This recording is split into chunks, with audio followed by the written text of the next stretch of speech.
Upaya pencegahan konflik yang bersifat SARA. Keberagaman budaya di satu sisi memberikan peran penting bagi bangsa dan masyarakat besar seperti Indonesia. Tentu saja hal tersebut dapat terjadi apabila keragaman kebudayaan tersebut dikelola dengan tepat. Bagaimana bila tidak dikelola dengan tepat? Malapetakalah yang akan melanda. Hampir semua negara yang penduduknya heterogen seperti India dan Filipina, termasuk Indonesia, setiap saat dapat terjadi konflik bernuansa SARA, suku, agama, ras, dan antar golongan. Setiap masalah yang berpotensi menimbulkan konflik dalam masyarakat yang beragam, harus segera diselesaikan sehingga tidak membawa akibat yang merugikan masyarakat. Upaya mengatasi masalah ini dapat dilakukan secara preventif dan represif. Cara preventif, artinya upaya dilakukan untuk mencegah terjadinya masalah atau sebelum masalah terjadi.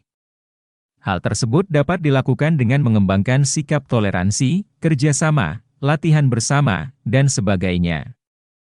Adapun, cara represif adalah upaya mengatasi masalah pada saat atau setelah terjadi masalah, seperti penangkapan, pembubaran paksa, dan sebagainya.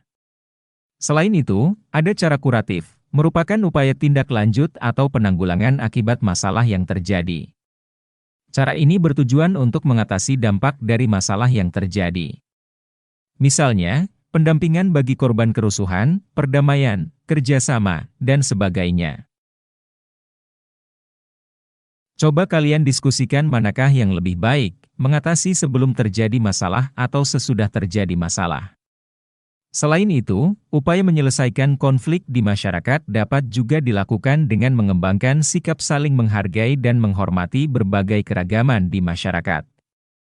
Bolehkah kamu membanggakan suku bangsa dan budaya daerah sendiri?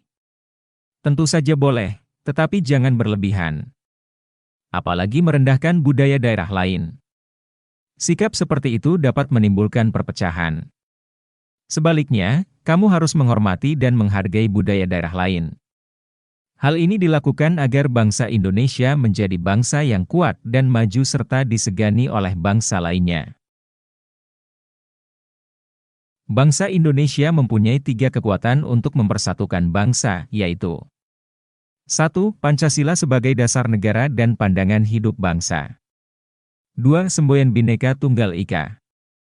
3. Bahasa Indonesia sebagai bahasa persatuan. Sikap menghargai dan menghormati keanekaragaman suku bangsa dan budaya dapat kalian terapkan melalui berbagai cara.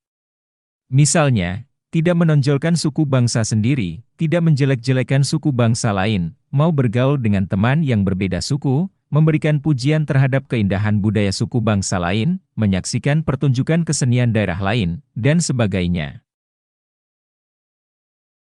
Selain itu, kalian juga harus menerima keanekaragaman budaya sebagai bagian budaya bangsa.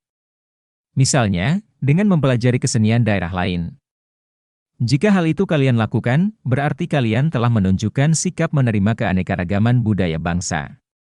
Kemudian, jika kalian merupakan warga pendatang suatu daerah, sudah sepantasnya bila kalian menyesuaikan diri dan mempelajari kebudayaan daerah setempat. Dengan bersikap seperti itu, kalian telah menghargai, menghormati, dan menerima keanekaragaman budaya sehingga pada akhirnya kerukunan antar suku bangsa akan tetap terjaga.